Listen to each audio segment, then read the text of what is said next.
Hey there, vaccinated or not vaccinated folks, sick and healthy people.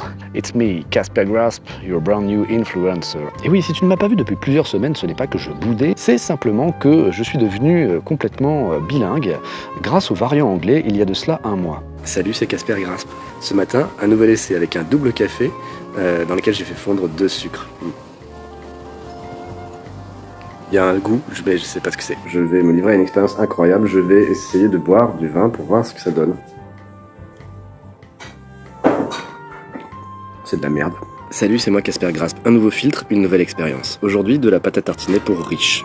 Sans truc qui tue des orang-outans et donc 100% quand même pur sucre, hein, faut pas déconner. J'aime le sucre. Le sucre, c'est la vie, hein, n'en déplaise aux anti-sucres. Voilà.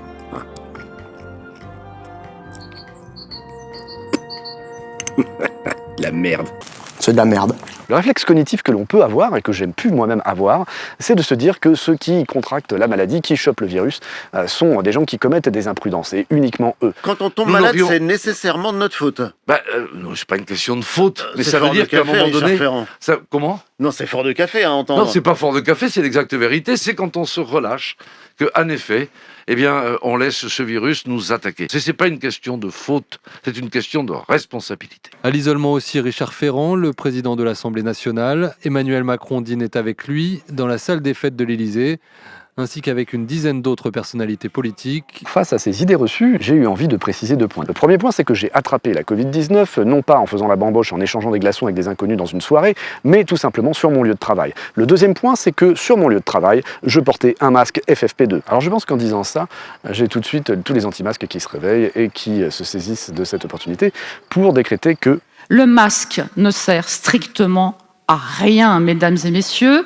C'est typiquement là un très bon exercice d'esprit critique. Si on ne regarde que mon expérience personnelle, en effet, on pourrait se dire les masques ne servent à rien.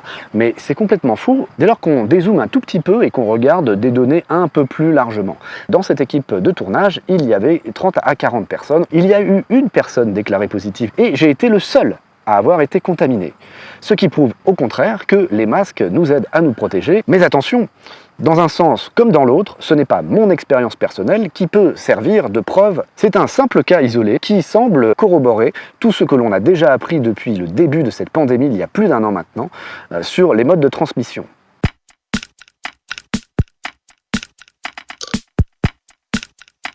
Et puis parfois il y a des gouttelettes qui sont beaucoup plus petites et qui peuvent flotter longtemps dans la pièce. Donc ces micro-gouttelettes qu'on appelle les aérosols, eh bien évidemment peuvent transmettre le virus. On en produit en permanence effectivement, rien qu'en respirant. Lorsque j'ai vu ces images fin avril alors que j'étais malade, cloué au fond de mon pieu, eh bien j'ai tout de suite eu envie de partager une petite réflexion après avoir écouté quelques témoignages de ce genre. Tout le monde a besoin de se reposer, d'évacuer la semaine qui vient de se passer. Plusieurs jeunes qui se rejoignent pour danser et fêter la fin de semaine. Je t'emmerde. Est-ce qu'on est confiné, est-ce qu'on n'est pas confiné? Un couvre-feu à 18h, un couvre-feu à 19h, un couvre-feu à 20h. Finalement, on n'a plus le temps de vivre. Je t'emmerde. On nie pas l'existence du Covid, on fait attention, mais juste, il faut nous laisser vivre un peu, quoi. Et je t'emmerde. Je peux tout à fait comprendre le ras-le-bol et l'envie de s'aérer. Néanmoins, lorsqu'on est au fond de son lit et qu'on voit que ça provient de personnes qui prétendent soutenir les soignants, qui prétendent être compatissants avec les malades, ça fait un petit peu mal au cul. En vérité, je ne saurais complètement en vouloir à ces jeunes. En revanche, avec ce qui s'est passé en Bretagne 15 jours plus tôt, mi-avril... Ils sont plusieurs centaines, peut-être 1 millier. Certains viennent de loin, des jeunes et des moins jeunes, des actifs et des retraités. Aucun ne porte le masque. Je n'ai pas peur. Je prends un traitement préventif, puisqu'il y a des traitements préventifs qui existent. Quoi ? Tabac de vitamines, d'oligo-éléments. Ça fait 1 an que je vis très bien comme ça. Et si je dois l'attraper, je l'attraperai. C'est pas grave. Parle pas de ce que tu connais pas. Mais quelle icône celle-là! Toutes les personnes qui vont aller se faire vacciner sont des cobayes. Il faut plus que vous parliez avec des gens. Au-delà de mes vannes potaches, ce rassemblement de gens croyant être privés de leur liberté fondamentale a donc eu lieu mi-avril.